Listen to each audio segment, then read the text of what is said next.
ஆன்மீக நண்பர்கள் அனைவருக்கும் என்னுடைய அன்பான வணக்கங்கள். குரு பயிற்சி பலன்கள் 2025 முதல் 2026 வரை. குரு பார்த்தால் கோடி நன்மை என்பார்கள்.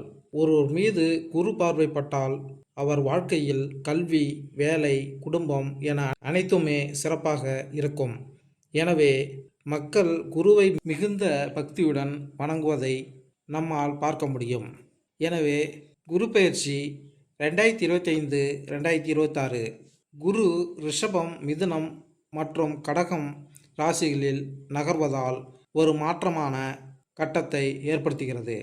இது குறிப்பிடத்தக்க ஜோதிட தாக்கங்களை உருவாக்குகிறது. மே 2025 மிதுனத்தில் தொடங்கி அக்டோபர் முதல் நவம்பர் வரை கடகராசியில் சிறிது காலம் உச்சம் பெறுகிறார்.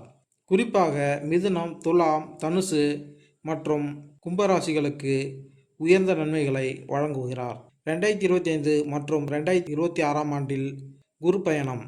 இந்த பயிற்சியின் போது குரு அதன் விரிவான மற்றும் உருமாறும் பண்புகளை தொடர்ச்சியாக முக்கிய இயக்கங்கள் மூலம் வெளிப்படுத்தும். குரு பகவான் மே 2025 மிதுன ராசியில் நுழைகிறார்.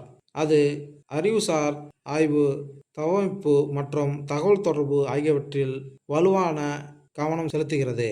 மிதுனம் என்பது கருத்துக்கள், நெட்வொர்க்கிங் மற்றும் புதுமைகளின் செழிப்பு வளரும் ஒரு காற்று ராசியாகும். அப்படிப்பட்ட குரு பகவான் இந்த ஆண்டு வாக்கிய பஞ்சாங்கத்தின்படி மே 14ஆம் தேதியும் பெயர்ச்சி அடையுள்ளார். இந்த பெயர்ச்சியில் குரு பகவான் ரிஷபராசியிலிருந்து மிதுன ராசிக்கு செல்கிறார். மிதுனம் குரு பகவானின் நட்பு கிரகமான புதனின் வீடு. மேலும் ஸ்தான பலத்தை விட பார்வை பலமே அதிகமுள்ள குரு பகவானின் 5ஆம் பார்வை துலாம் ராசியிலும், 7ஆம் பார்வை தனுசு ராசியிலும், 9ஆம் பார்வை கும்பராசியிலும் படுகிறது. இந்த அடிப்படையிலும் சனி, ராகு, கேது பெயர்ச்சிகளால் ஏற்பட்டுள்ள கிரகசாரா மாற்றங்களின் அடிப்படையிலும் 12 ராசிக்காரர்களுக்கும் குரு பெயர்ச்சி பலன்கள் தரப்பட்டுள்ளது. வேத ஜோதிட சாஸ்திரத்தில் குரு மிகவும் மங்களகரமான கிரகமாக அங்கீகரிக்கப்பட்டுள்ளது. குரு பெயர்ச்சி 2025 5வது மற்றும் 7வது மற்றும் 9ஆம் பார்வை மூலம் பார்க்கும் வீட்டின் மீது அமிர்தத்தை போர்வை மூலம் சுக்கிரனால் ஆளப்படும் ரிஷபராசியிலும் பெயர்ச்சித்து வருகிறார். இப்போது மே 15 அன்று ரிஷபராசியிலிருந்து வெளியேறி அதிகாலை 2:30 மணிக்கு புதன் ஆட்சிக்கு உட்பட்ட மிதுன ராசியில் மாறுகிறார். ஒரு ராசியில் சுமார் 13 மாதங்கள் பெயர்ச்சிப்பதால் சனி அடுத்தபடியாக மெதுவாக நகரும் கிரகம் இதுவாகும். குரு கிரகம் கடவுள்களின் குரு என்று அழைக்கப்படுகிறது. இவை இயற்கையாகவே சுப கிரகங்கள். இது தவிர தனுசு மற்றும் மிதுன ராசிகளுக்கு அதிபதியாகவும் குரு கடகத்தில் உச்சநிலையில் உள்ளது மற்றும் மகரத்தில் அதன் தாழ்வான நிலையில் கருதப்படுகிறது. குரு ஒரு நபர் வாழ்க்கையில் குழந்தைகள், மகிழ்ச்சி, வீடு, செல்வம், செழிப்பு, நல்ல திருமண வாழ்க்கை போன்ற அனைத்தையும் அடைய உதவுகிறது மற்றும் சமூகத்தில் மரியாதை அளிக்கிறது. குரு அஸ்தங்க நிலை சுபமாக கருதப்படவில்லை. இந்த நேரத்தில் அனைத்து சுப காரியங்களையும் செய்வது குரு என்பதால் தடை விதிக்கப்பட்டுள்ளது என்பது குறிப்பிடத்தக்கது. அவை அஸ்தங்களின் போது திருமணம் முதலிய சுப காரியங்கள் தடைபடுகின்றன. மிதுன ராசிக்காரர்களுக்கு குறிப்பாக செல்வாக்கு கிரகமாக மாறி அங்கிருந்து துலாம், தனுசு மற்றும் கும்பராசிகளின் மீது அமிர்தம் போன்ற பார்வையை செலுத்தும். இந்த ராசிகளின் வாழ்க்கையில் சாதகமான தாக்கத்தை ஏற்படுத்தும். மற்ற ராசிக்காரர்களின் வாழ்க்கையிலும் பல்வேறு வகையான சுப பலன்களை காணலாம். குரு பகவான் ஒரு சுப கிரகம். இது ஒரு நபரின் வாழ்க்கையில் மங்களத்தை தருகிறது. இது சமூக நம்பிக்கைகள், மதம் மற்றும் ஆன்மீகத்துடன் நம்மை இணைக்கிறது மற்றும் நமக்குள் மதத்தை அளிக்கிறது. இது சரி மற்றும் தவறு பற்றிய பாடத்தை நமக்கு கற்பிக்கிறது மற்றும் தனது மதிப்புகள் மற்றும் கலாச்சாரத்தின் கலவையை பேணுவதன் மூலம் வாழ்க்கையில் நல்ல நல்லிணக்கத்தை பேண வேண்டும். இதனால் எந்த வகையான பிரச்சனைகளையும் எதிர்கொள்ள தயாராக இருக்க முடியும். குரு பயிற்சி 2025 பற்றிய இந்த சிறப்பு கட்டுரையில் உங்கள் ராசிகளின்படி உங்கள் வாழ்க்கையில் என்ன வகையான தாக்கத்தை ஏற்படுத்தும் என்பதை நீங்கள் அறிவீர்கள். குரு பெயர்ச்சியால் உங்கள் வாழ்க்கையில் குறிப்பிட்ட பகுதிகள் பாதிக்கப்படும். நல்ல மற்றும் கெட்ட நேர விளைவுகளை காணலாம். இதனுடன் குருவின் அனுகூலத்தை பெற இந்த ஆண்டு நீங்கள் என்ன நடவடிக்கைகளை எடுக்க வேண்டும் என்பதை நீங்கள் அறிந்து கொள்ள முடியும். எனவே குரு 2025 மற்றும் 2026 உங்கள் ராசிக்கு என்ன பலன்களை ஏற்படுத்தும். மேசராசி, ரிஷபராசி, மிதுனராசி, கடகராசி, சிம்மராசி, கன்னிராசி, துலாம் ராசி, விருச்சிக ராசி, தனுசு ராசி, மகர ராசி, கும்பராசி மற்றும் மீனராசி. குபேர யோகம் இந்த 12 ராசிகளில் எந்த ராசிகள் பெறப்போகிறது என்பதை இந்த பதிவில் காண்போம். கடகராசி. கடகராசிக்காரர்களுக்கு குரு பகவான் 6ஆம் மற்றும் 9ஆம் வீட்டிற்கு அதிபதி ஆவார். குரு பயிற்சி 2025 படி உங்கள் ராசியில் 12வது வீட்டிற்குள் நுழைகிறார். இதனால் குரு 12ஆம் வீட்டிற்கு செல்வதால் நல்ல வேளையில் பணம் செலவழிக்கும் போக்கு அதிகரிக்கும். நீங்கள் பல நல்ல செயல்களை செய்வீர்கள். வழிபாடு, மதம், ஆன்மீக யாத்திரைகள் மற்றும் சமூக நன்மைகளுக்காக பணத்தை செலவிடுவீர்கள். உங்களுக்கு மனநிறைவை தருவதோடு மட்டுமல்லாமல் சமூகத்தில் மரியாதையுடன் பார்க்கப்படுவீர்கள். மத பயணங்கள் மற்றும் நீண்ட பயணங்களுக்கு வலுவான வாய்ப்புகள் இருக்கும். முழு மனதுடன் முயற்சி செய்தால் வெளிநாடு செல்வதில் வெற்றி கிடைக்கும். இந்த நேரத்தில் நீங்கள் உங்கள் ஆரோக்கியத்தில் கவனம் செலுத்த வேண்டும். கொழுப்பு தொடர்பான பிரச்சனையை ஏற்படுத்தலாம் அல்லது வயிற்று நோய்களால் பாதிக்கப்படலாம். குரு பகவான் 4ஆம் வீடு, 6ஆம் வீடு மற்றும் 8ஆம் வீட்டை பார்ப்பதால் சில செலவுகள் அதிகரிக்கும். குடும்பத்தில் மகிழ்ச்சி வளங்கள் அதிகரிக்கும். குடும்பத்தில் நல்லிணக்கம் அதிகரிக்கும். வீட்டு விசேஷங்களில் மகிழ்ச்சி அடைவீர்கள். உங்கள் மாமியாரிடமிருந்து நல்ல செய்தி கிடைக்கும். அக்டோபரில் குரு உங்கள் ராசிக்குள் நுழையும் போது உங்களுக்கு நல்ல பலனை தரும். நல்ல கல்வி, நல்ல செல்வம், குழந்தைகள், திருமண வாழ்க்கை, வியாபாரம் மற்றும் அதிர்ஷ்டம் ஆகியவற்றில் நல்ல பலன்கள் பெறுவீர்கள். மற்றும் அதிர்ஷ்டம் உங்களுக்கு ராஜயோகம் போன்ற பலன்களை தரும். டிசம்பரில் குரு வக்ர நிலையில் 12வது வீட்டிற்குள் நுழைவதால் உடல்நல பிரச்சனைகள் மற்றும் செலவுகள் அதிகரிக்கும். இதுவரை உங்கள் ராசிக்கு 11ஆம் இடத்தில் இருந்த குரு பகவான் தற்போது 12ஆம் இடத்திற்கு பெயர்ச்சியாகிறார். அதே சமயம் அவரது விசேஷ பார்வைகளான 5, 7 மற்றும் 9ஆம் பார்வைகள் உங்கள் ராசிக்கு முறையே 4, 6, 8ஆம் இடத்தில் பாதிக்கின்றன. இத்தகைய அமைப்பின் காரணமாக இது உங்களுக்கு உயர்வுகளுக்கு உத்தரவாதம் கிடைக்கக்கூடிய காலகட்டமாக இருக்கும். அதே சமயம் இதிலும் முழு கவனம் முக்கியமாக தேவைப்படும். அலுவலகத்தில் உங்கள் திறமைகள் மதிக்கப்படும். உரிய பாராட்டுகள் கிட்டும். அதே சமயம் ஒருபோதும் அவசரமும் அலட்சியமும் கூடாது. அரசியல்வாதிகள் அனுமதியில்லாத எந்த செயலையும் செயல்படுத்த வேண்டாம். புதிய வாய்ப்புகள் சிலருக்கு தேடி வரும். அதில் வரட்டு கௌரவம் பார்க்க வேண்டாம். குடும்பத்தில் நிம்மதி சூழல் நிலவும். தம்பதிகளுக்குள் தர்க்கம் தவிர்த்தால் அந்யோன்யம் உருவாகும். பிள்ளைகளால் பெருமை ஏற்படும். ஆடை ஆபரணம் சேர்க்கை ஏற்படும். பழைய கடன்கள் சுலபமாக பைசலாகும். யாருடைய தனிப்பட்ட விஷயத்திலும் நீங்கள் தலையிட வேண்டாம். செய்கிற தொழிலை எதுவானாலும் அதில் நேரடி கவனமும் நேர்மையும் முக்கியம். யாருக்காகவும் தெரியாத தொழிலில் இறங்க வேண்டாம். பங்கு வர்த்தகம், சூதாட்டம், பந்தயங்களில் முதலீடு தவிருங்கள். அரசியலில் இருப்பவர்கள் அமைதியான செயல்கள் முக்கியம். யாருடைய தவறான வழிகாட்டுதலுக்கும் தலையசைக்க வேண்டாம். அரசு துறைகளில் உள்ளவர்களுக்கு நன்மைகள் தொடர்ச்சியாக வரும். பணி சார்ந்த கோப்புகளை பத்திரமாக வைத்துக் கொள்ளுங்கள். கலைப்படைப்பு துறையினருக்கு அரசு வழி பாராட்டு, பெருமைகள் கிட்ட வாய்ப்புகள் உண்டு. மாணவர்கள் மறதியை மறக்க எதையும் அர்த்தம் உணர்ந்து படிப்பது அவசியம். இரவு நேர பயணங்களில் இருட்டான இடங்களில் தனியே இறங்க வேண்டாம். ஆரோக்கியத்தில் தோள்பட்டை வலி, முதுகு தண்டுவட உபாதை, தூக்கமின்மை பிரச்சனைகள் வரலாம். இஷ்ட மகானை எப்போதும் கும்பிடுங்கள்.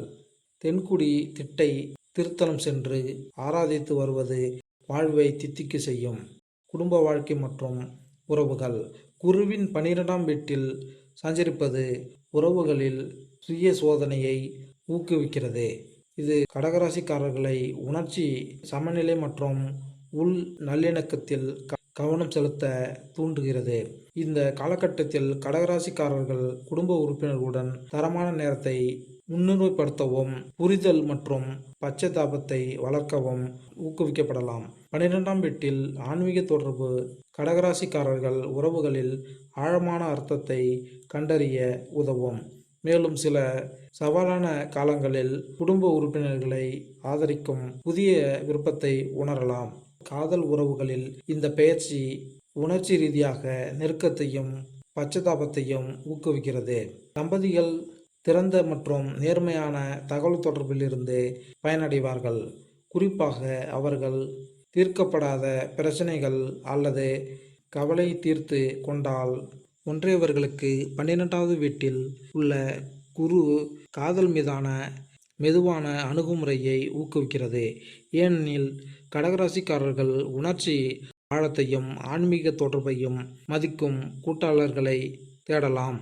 பகிரப்பட்ட மதிப்புகளுடன் ஒத்துப்போகும் சமூக தொடர்புகளை உருவாக்குவதற்கும் இது ஒரு சாதகமான நேரம். குறிப்பாக உள்நோக்கம் அல்லது ஆன்மீக விவாதங்களை பாராட்டப்படுவார்கள். தொழில் மற்றும் தொழில் வாழ்க்கை. 12ஆவது வீட்டில் குருவின் செல்வாக்கு கடகராசி பூர்வீகவாசிகள் தங்கள் தொழில்முறை இலக்குகள் மற்றும் லட்சியங்களை மறுபரிசீலனை செய்ய ஊக்குவிக்கும். இந்த பெயர்ச்சி பெரும்பாலும் ஆழமான மதிப்புகளுடன் ஒத்துப்போகும் வேலையை தொடர ஒரு விருப்பத்தை தருகிறது. மேலும் கடகராசிக்காரர்கள் கல்வி, குணப்படுத்துதல், ஆன்மீகம் அல்லது சமூக சேவைகளில் தொழில்களில் ஈர்க்கப்படலாம். ஏற்கனவே இந்த துறைகளில் இருப்பவர்கள் 12ஆம் வீட்டில் குருவின் ஆன்மீக ஆற்றலுடன் நெருக்கமாக இருந்திருந்தால் ஒரு நிறைவை அனுபவிக்கலாம். மற்ற தொழில்களுக்கு இந்த பெயர்ச்சி சுய பரிசோதனையை உருவாக்குகிறது. அங்கு கடகராசிக்காரர்கள் தங்கள் வாழ்க்கை பாதை, அவர்களின் வாழ்க்கை நோக்கத்தையும் நீண்டகால மகிழ்ச்சியையும் பிரதிபலிக்கிறதா என்பதை மதிப்பீடு செய்ய வேண்டிய அவசியத்தை உணருங்கள். நிதி மற்றும் செல்வம். குருவின் 12ஆவது வீட்டில் அமைந்திருப்பது நிதியை கவனமாக நிர்வகிப்பதில் கவனத்தை ஈர்க்கும். 12ஆவது வீடு செலவுகள் மற்றும் சில நேரங்களில் எதிர்பாராத நிதி வெளியேற்றங்களுடன் தொடர்புடையது. எனவே கடகராசி பூர்வீகவாசிகள் ஒழுக்கமான பட்ஜெட்டை பயிற்சி செய்வது, அதிக செலவு செய்வதில் கவனமாக இருப்பதுவும் முக்கியம். இந்த காலகட்டத்தில் கடகராசிக்காரர்கள் தங்கள் நிதி முன்னுரிமையை மறுபரிசீலனை செய்ய ஊக்குவிக்கப்படலாம். ஆடம்பர செலவுகளை விட தேவைகள் மற்றும் சேமிப்பில் கவனம் செலுத்தலாம். இங்கு குருவின் செல்வாக்கு கல்வி, தொண்டு அல்லது ஆன்மீக வளர்ச்சி போன்ற அர்த்தமுள்ள பகுதிகளில் செயல்படுவதை ஊக்குவிக்கிறது. இந்த பயிற்சி உடல்நலம் அல்லது வெளிநாட்டு பயணம் தொடர்பான எதிர்பாராத செலவுகளை கொண்டு வரக்கூடும். எனவே சேமிப்பு தொகையை ஒதுக்கி வைப்பது புத்திசாலித்தனம். காப்பீடு அல்லது ஓய்வூதிய திட்டங்கள் போன்ற நீண்டகால பாதுகாப்பு நடவடிக்கைகளில் முதலீடு செய்வது ஸ்திரத்தன்மை உணர்வை தரும். நல்வாழ்வு, ஆன்மீகம் மற்றும் கல்வி தொடர்பான துறைகளில் ஈடுபடுபவர்கள் நிலையான வளர்ச்சியை காணலாம். ஏனெனில் குருவின் ஆற்றல் அதன் ஆன்மீக மற்றும் சேவை சார்ந்த இயல்புடன் ஒத்துப்போகும் முயற்சிகளை அதிகரிக்கிறது. கல்வி மற்றும் கற்றல். 12ஆவது வீட்டில் குருவின் செல்வாக்கு உயர்கல்வி மற்றும் சுய கண்டுபிடிப்பை வளர்க்கும் கல்வி நோக்கங்களுக்கு சாதகமாக உள்ளது. உளவியல், மருத்துவம், ஆன்மீகம் மற்றும் மொழிகள் தொடர்பான படிப்புகளில் ஈடுபடும் கடகராசிக்காரர்கள் வெற்றியையும் நிறைவையும் காண்பார்கள். இந்த காலம் கடகராசிக்காரர்கள் தனிப்பட்ட வளர்ச்சியை ஊக்குவிக்கும் அல்லது வெவ்வேறு கலாச்சார கண்ணோட்டங்களை ஆராயும் கல்வி நோக்கங்களில் ஈடுபட ஊக்குவிக்கிறது.